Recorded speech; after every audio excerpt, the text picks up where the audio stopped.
Assalamualaikum warahmatullahi wabarakatuh. Di sini saya akan menjelaskan materi analisis wacana untuk memenuhi tugas ujian akhir semester genap tahun 2021 yang diampu oleh dosen Ibu Asna Andriani M.Hum.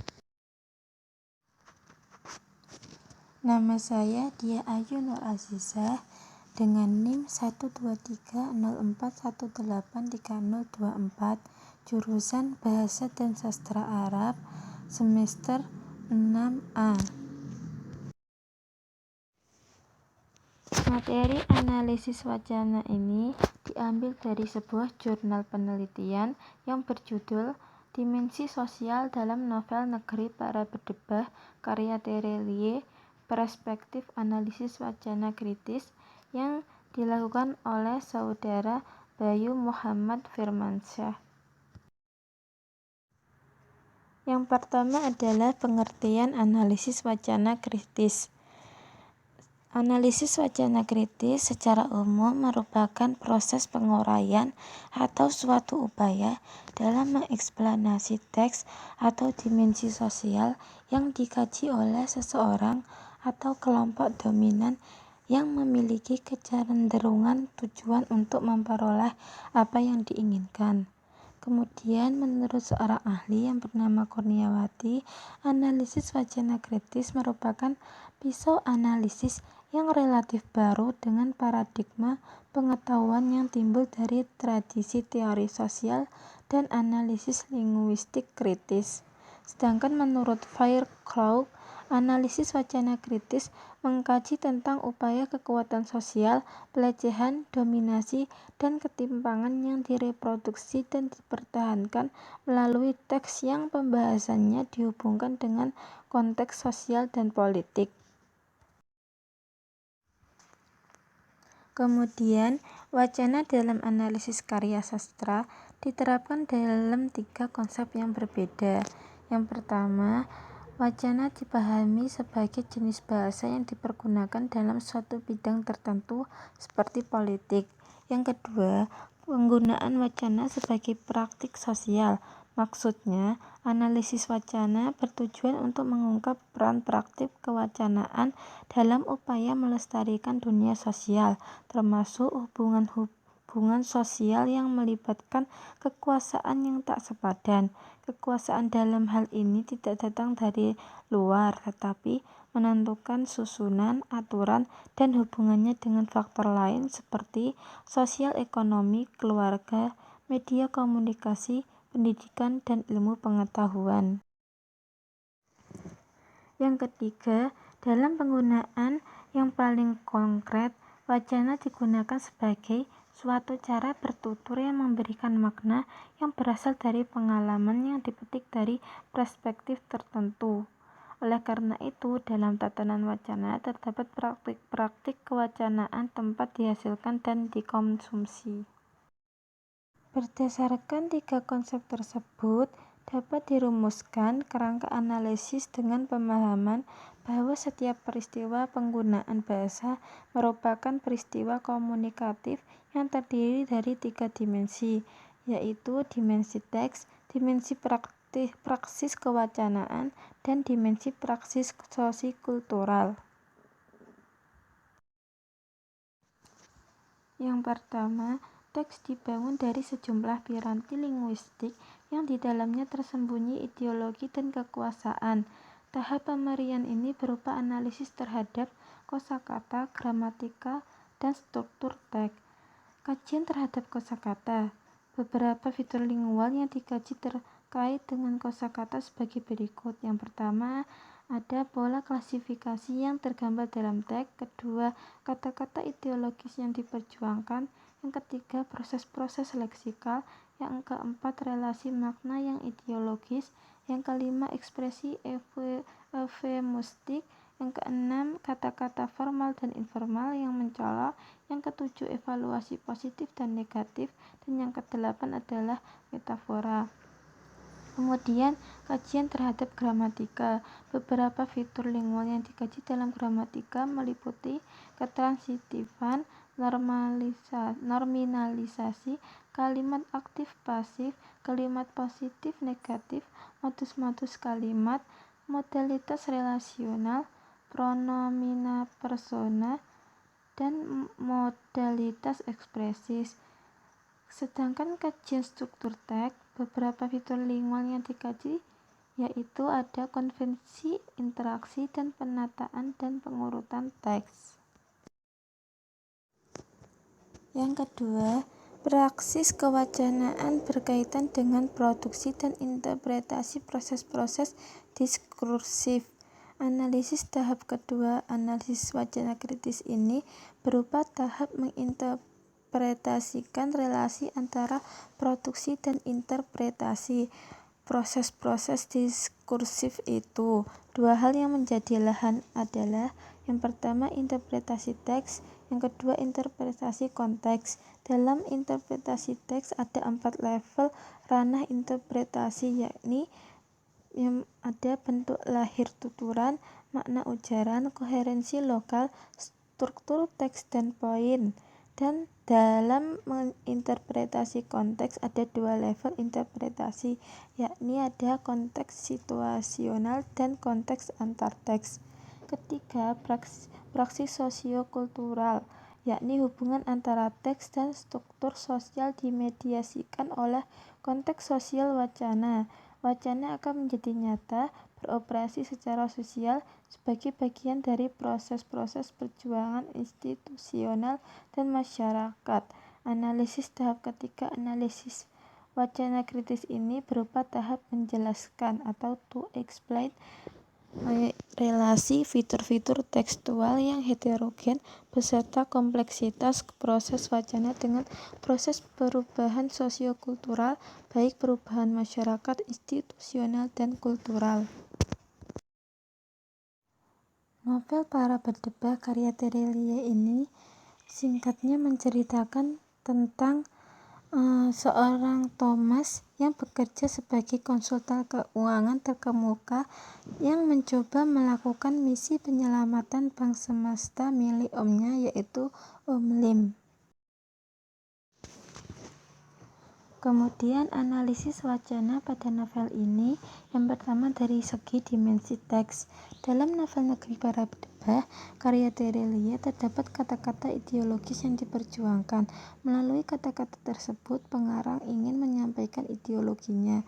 Para pengarang mengajak pembaca untuk dapat memaknai kata-kata ideologis yang sering digunakan. Kata-kata tersebut seperti pada novel tersebut pada halaman 28, yaitu terdapat kata berdebah yang menurut Kamus Besar Bahasa Indonesia memiliki arti celaka. Kata tersebut memiliki relasi makna ideologis dengan pejabat pemerintah yang dengan sengaja menggunakan kekuasaan dan wewenangnya. Kekuasaan dan wewenang tersebut tidak berdasarkan tugas yang diembankan, melainkan pada ambisi pribadi, kadang lebih pada kepentingan golongan ketika dibutuhkan. Justru yang lebih parah ketika kekuasaan dan wewenang digunakan untuk mendapatkan keuntungan pribadi maupun golongan. Hal tersebut dapat dilihat pada teks selanjutnya. Pada teks tersebut menunjukkan bahwa berdebah yang dimaksud adalah pejabat pemerintah yang ingin menutup bank semesta yang dikelola oleh Om Lim, dan Thomas ingin menyelamatkan bank tersebut demi harga diri karena Om Lim telah berjanji akan mengganti seluruh uang nasabah. Thomas menyadari jika Om Lim memang salah dalam mengelola bank semesta dengan memanfaatkan kedekatan dengan para pejabat dan petinggi negeri ini, tetapi Thomas juga menyadari bahwa dalam hal ini Om Lim yang dikorbankan hanya untuk mendapatkan keuntungan pribadi dan golongan oleh para pejabat tersebut.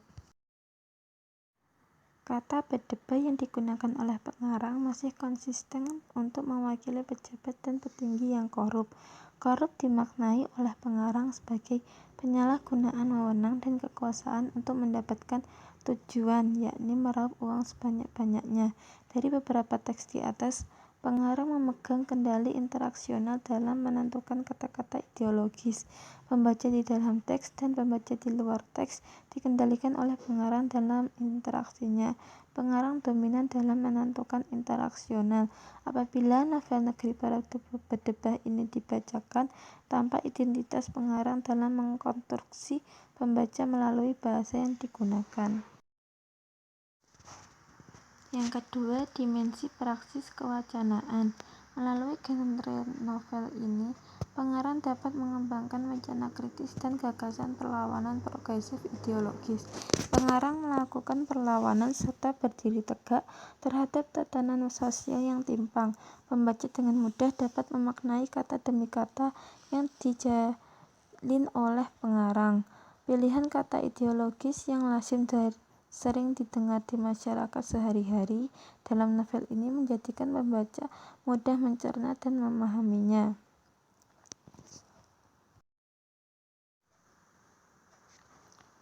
Berdasarkan teks sebelumnya tersebut, kalimat-kalimat novel yang disuguhkan tidak berbeda dengan kalimat informatif yang memiliki fungsi memberitahu untuk menguatkan pemahaman pembaca.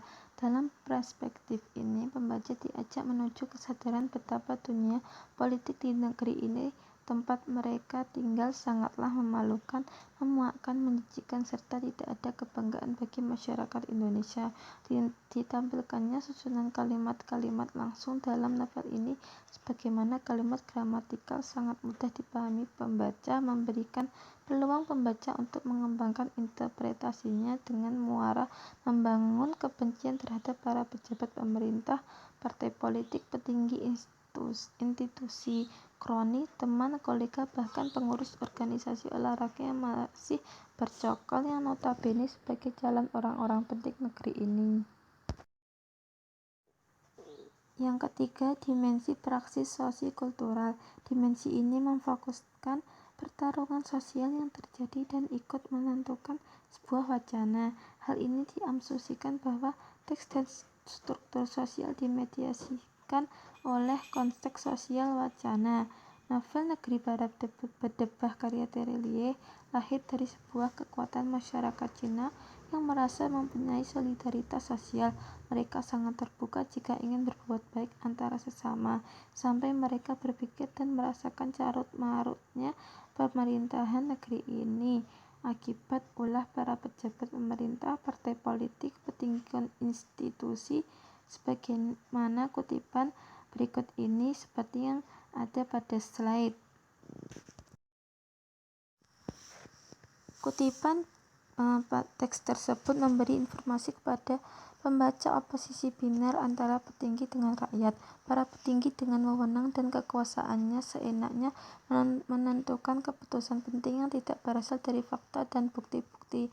Sementara mereka, para nasabah bank, tidak diberikan kompensasi sebagaimana mestinya sesuai dengan peraturan yang ada. Dalam novel ini juga tampak adanya pertarungan ideologi pengarang dan ideologi para petinggi negeri. Demokrasi yang dianut petinggi yaitu demokrasi transaksional yang didasarkan jual beli. Keadilan sosial yang dianut penguasa yaitu keadilan sosial liberal.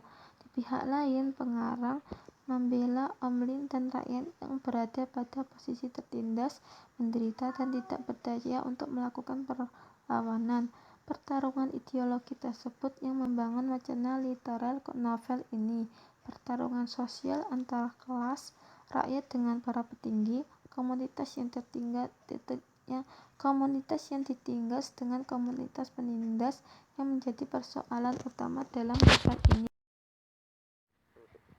Kesimpulan, berdasarkan analisis teks sastra terhadap novel Para Berdebah karya Terelie, dapat disimpulkan bahwa untuk mengungkap ideologi yang ada di dalamnya tidak bisa menempatkan bahasa secara tertutup, tetapi harus melihat konteks, terutama bagaimana ideologi dari seseorang atau kelompok-kelompok yang ada tersebut berperan dan membentuk wacana dalam teks tersebut. Selain itu, teks sastra sangat bergantung pada situasi saat penciptaan dan individualisasi pengarangnya.